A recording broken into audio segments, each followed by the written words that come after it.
Good afternoon बच्चों। तो आज हम लोग जो है ज्योग्राफी की क्लास में जो सेकंड लेसन में हमने जहां तक पढ़ा था उसके आगे से देखेंगे। आज का हमारा टॉपिक क्या है? मुख्य भौगोलिक वितरण। आज का हमारा टॉपिक क्या है बच्चों? मुख्य भौगोलिक वितरण। मतलब भारत की जो भौगोलिक आकृतियां हैं उसको कितने वर्गों में बांटा गया है उसको आज हम लोग पढ़ेंगे। तो देखिए, come to the points. Bharat की जो भौगोलिक आकृतियां हैं उनको हम कितने भागों में बांट सकते हैं? 6 वर्गों में उनको हम बांट सकते हैं। कितने? 6 वर्गों में। कौन कौन सी हैं?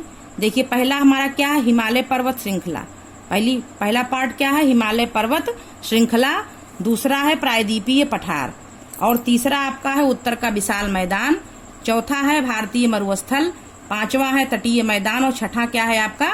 द्वीप समूह। मैंने आपको पहले ही बताया था कि जो हिमालय पर्वत श्रृंखला है वो जो है किससे बनी हुई है? टेथीस सागर से बनी हुई है। और प्रायद्वीपीय पठार जो है आपका कैसे बना हुआ है? वो गोंडवाना का ही भाग था। मतलब क्या था? गोंडवाना से प्रायद्वीपीय भारत बना, और टेथीस सागर से हिमालय बना, और जो बीच में जो है खाई थी उससे हमारा उत्तर का विशाल मैदान बना। ये सारी चीजें हम लोग पहले डिस्कस कर चुके हैं। तो भारत की भौगोलिक आकृतियों को 6 वर्गों में बांटा गया है। पहला हमारा हिमालय पर्वत श्रृंखला, दूसरा प्रायद्वीपीय पठार, तीसरा उत्तर का विशाल मैदान, चौथा जो है भारतीय मरुस्थल, और पांचवा है तटीय मैदान, छठा है द्वीप समूह। अब देखिए, एक पॉइंट ये बनता है कि जो हिमालय पर्वत श्रृंखला है, ये हिमालय पर्वत श्रृंखला वाला जो भी एरिया है, इस पूरे क्षेत्र को है उत्तर का पर्वतीय क्षेत्र कहते हैं। मतलब ये जो हिमालय पर्वत श्रृंखला वाला पूरा हमारा एरिया है, इसको हम क्या कहते हैं? उत्तर का पर्वतीय क्षेत्र भी कहते हैं। तो इतना आप लोगों को क्लियर हो गया होगा। अब जो है हम देखेंगे उत्तर के पर्वतीय क्षेत्र के विषय में। हम लोग देखेंगे कि उत्तर का पर्वतीय क्षेत्र के बारे में हम लोग पढ़ेंगे, उसकी क्या विशेषताएं हैं, कैसे उसकी महत्ता है। तो ये हम कुछ पॉइंट्स के अंतर्गत डिस्कस कर रहे हैं। देखिए बच्चों, जो हिमालय पर्वत श्रेणी है, आप सभी लोग जानते हैं कि हिमालय जो है पर्वत भारत के उत्तर में स्थित है, और इसका जो है बहुत ही महत्वपूर्ण स्थान है हमारे भारत में। तो हिमालय पर्वत श्रेणी भारत के लिए 3 कारणों से महत्वपूर्ण है। कौन कौन से हैं? देखिए, यह सामरिक दृष्टि से महत्वपूर्ण है। सामरिक दृष्टि का मतलब ये होता है कि हमारा जो मतलब हिमालय पर्वत है वो हमारे देश के उत्तर में स्थित है, और युद्ध से, आक्रमण से हमारी रक्षा करता है, तो सामरिक दृष्टि से महत्वपूर्ण है। दूसरा क्या है? दक्षिण पश्चिम मानसूनी हवाओं को रोक करके भारत में वर्षा करता है। आप लोग जो है मानसून जब हम पढ़ेंगे तो उसमें हम लोग बताएंगे आप लोगों को, हम आपको समझाएंगे कि दक्षिण पश्चिम मानसून क्या है। अभी आप लोग इतना जानिए कि जो ये हमारा हिमालय है वो दक्षिण पश्चिमी जो मानसूनी हवाएं होती हैं उनको रोकता है, क्योंकि वो जो है हिमालय पर्वत श्रृंखला बहुत ही विशाल पर्वत श्रृंखला है, उसकी चोटियां अत्यंत ऊंची हैं, तो वो उन मानसूनी हवाओं को रोकता है, और जो है इससे क्या होती है? भारत में वर्षा होती है।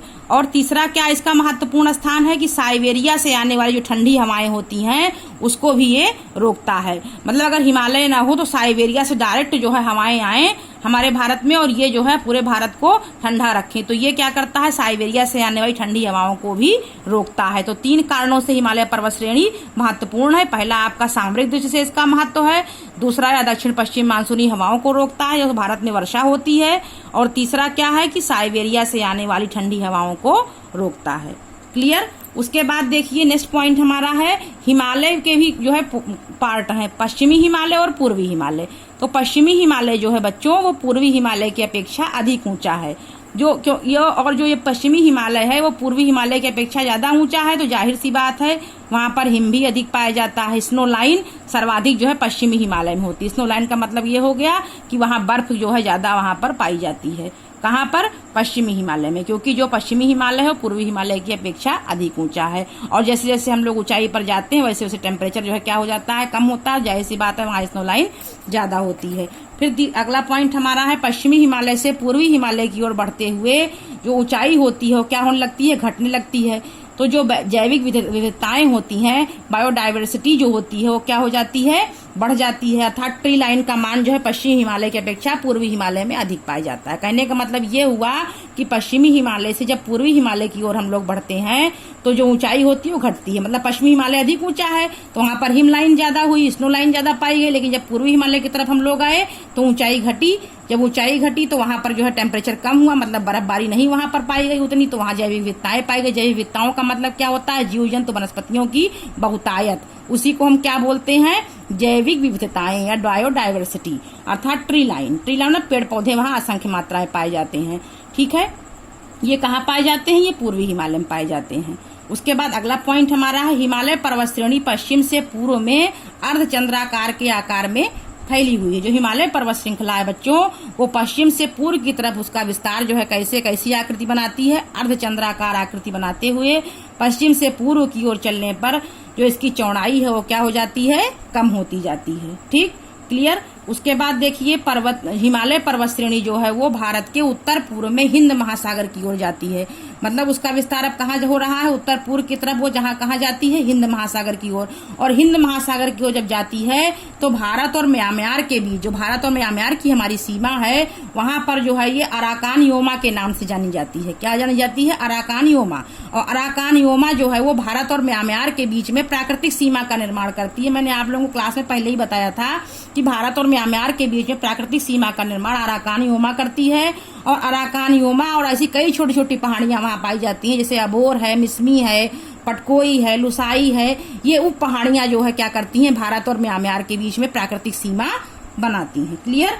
उसके बाद क्या होता है कि यही जो अराकान योमा वाली श्रृंखला छोटी छोटी पहाड़ियों वाली जो भारत और म्यांमार के बीच प्राकृतिक सीमा का निर्माण करती है, यही हिमालय पर्वत श्रेणी जो है आगे जाकर के कहाँ चली जाती है, समुद्र में डूब जाती है। और उसके बाद पुनः जो है अंडमान निकोबार द्वीप समूह के रूप में हिमालय पर्वत श्रेणी जो होती है वो पुनः जो है उभर करके ऊपर आती है। अर्थात कहने का मतलब ये हुआ कि जो अंडमान और निकोबार द्वीप समूह हमारा है, ये हिमालय पर्वत श्रेणी का ही समुद्र में निमंजित भाग है। निमंजित का मतलब क्या हुआ कि जो अराकान योमा पर्वत श्रृंखला है, जो भारत म्यांमार के बीच में अराकान योमा, अबोर, मिसमी, पटकोई, लुसाई नामक पहाड़ियां जो प्राकृतिक सीमा बनाती हैं, यही जब जो है जाती हैं तो ये हिमालय पर्वत श्रेणी आगे जाकर के समुद्र में डूब जाती है। और डूबने के बाद जो है यही फिर से अंडमान और निकोबार द्वीप समूह के रूप में हिमालय पर्वत श्रेणी पुनः उभर करके आती है। और यही जो हिमालय पर्वत श्रेणी है, इसी का समुद्र में निमंजित में डूबा हुआ भाग आपका अंडमान और निकोबार द्वीप समूह है। इतना क्लियर हो गया होगा। आगे देखिए, जो हमारी ये हिमालय पर्वत श्रेणी है बच्चों, ये नवीन मोड़दार पर्वत है, फोल्डेड माउंटेन है।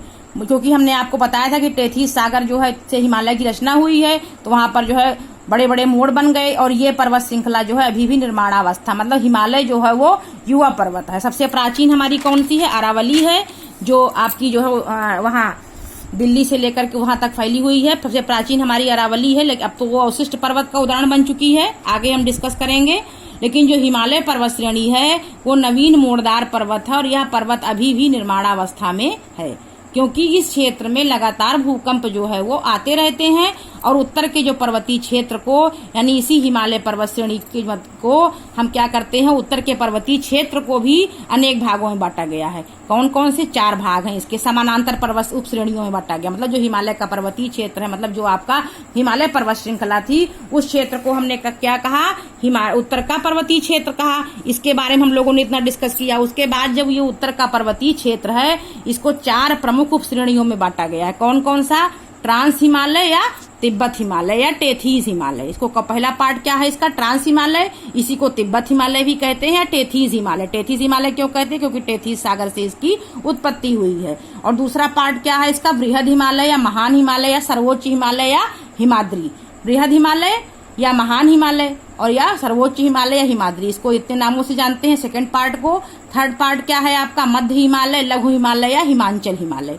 इसको हम कितने नामों से जानते हैं, मध्य, लघु और हिमांचल हिमालय। और चौथा पार्ट क्या है, जिसको हम बाहरी पार्ट बोलते हैं, ये सबसे छोटी पर्वत श्रृंखला है। कौन सी, शिवालिक या उप हिमालय या वाय हिमालय। तो ये हिमालय का इतना विभाजन हुआ।